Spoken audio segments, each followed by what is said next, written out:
हाय hello नमस्कार welcome to magic moment with Shruti's blog. तर आज आम्ही सकाळ सकाळ आवरलं आणि निघालो कच्चेश्वरला जाण्यासाठी. कच्चेश्वर शुक्लेश्वर हे जगातील एकमेव संजीवनी विद्या प्राप्त केलेलं शुक्राचार्यांचं मंदिर आहे आणि ते खूप प्रसिद्ध आहे. तर त्यासाठी आम्ही जाणार आहोत.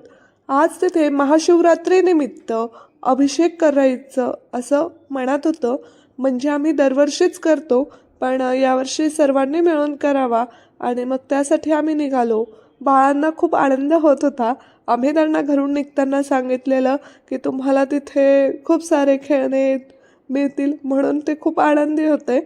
त्यानंतर मग आम्ही पोहोचलो शुक्राचार्यांच्या मंदिरामध्ये, म्हणजे बेटामध्ये. प्रचंड गर्दी होती आणि ऊन पण फार होतं. बाळ थोडी थोडी किरकिर करायला लागलेली होती. सुंदरसं डेकोरेशन केलेलं होतं आणि छानसं मस्त दुकानी मांडलेल्या होत्या.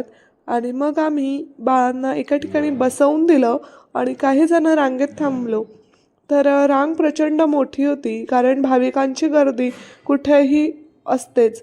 तर तेवढ्यात बाळांजवळ आले वासुदेव आणि वासुदेवाने बाळांना आशीर्वाद दिला आणि बाळं पण वासुदेवांना पैसे देऊन खुश केले. त्यानंतर मग आम्ही एंटर झालो गाभाऱ्यामध्ये. गाभाऱ्यामध्ये जाताच मस्तपैकी समोरच आपल्याला दोन मोठे मोठे कलाकृती केलेले हत्ती दिसतात आणि डोळ्याचं पारणं फिटतं. आणि त्यानंतर मग मध्ये गेल्यानंतर उजव्या साईडला सगळे अभिषेकाची तयारी केलेली असते आणि आपण पावती घ्यायची आणि मग अभिषेकाला सुरुवात करायची. आम्ही गेलो तेव्हा आरती सुरू होती आणि मग आम्ही आरतीत उभं राहिलो.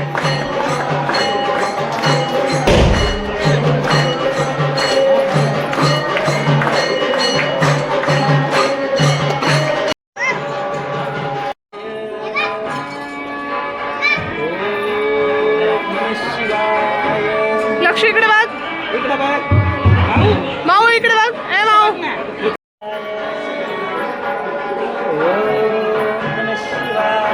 बासेला ओम नमः शिवाय ओम नमः शिवाय.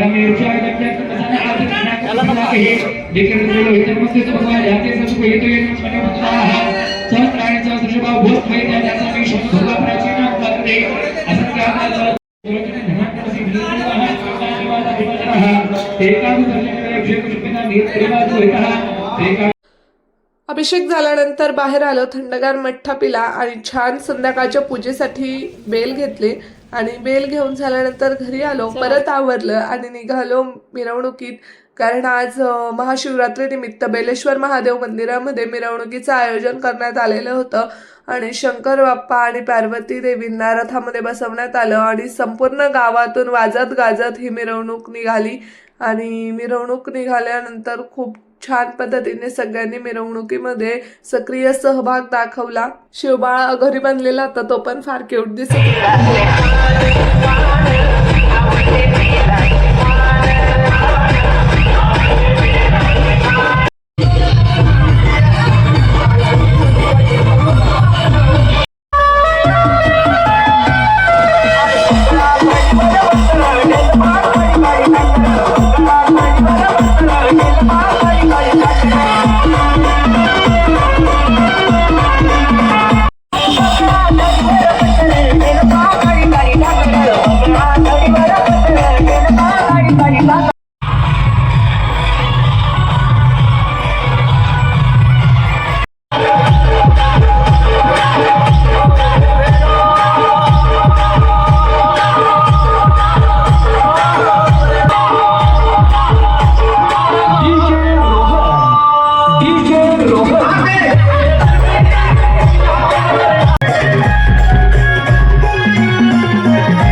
कुर्यात्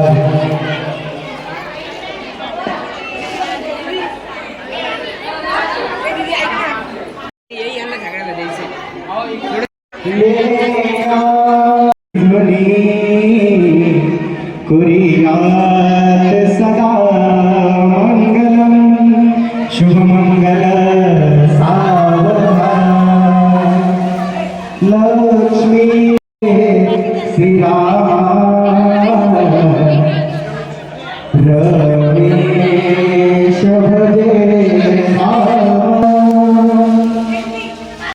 कुर्या शंकर पार्वती विवाह सोहळा पार पडल्यानंतर शिवपिंडीला अभिषेक करून जो काय मुखवटा तयार करण्यात आला होता त्याला नैवेद्य दाखवण्यात आला आणि नैवेद्य दाखवल्यानंतर सगळ्या जणांनी तीर्थप्रसादाचा लाभ घेतला आणि सगळ्यांनी फराळ केलं.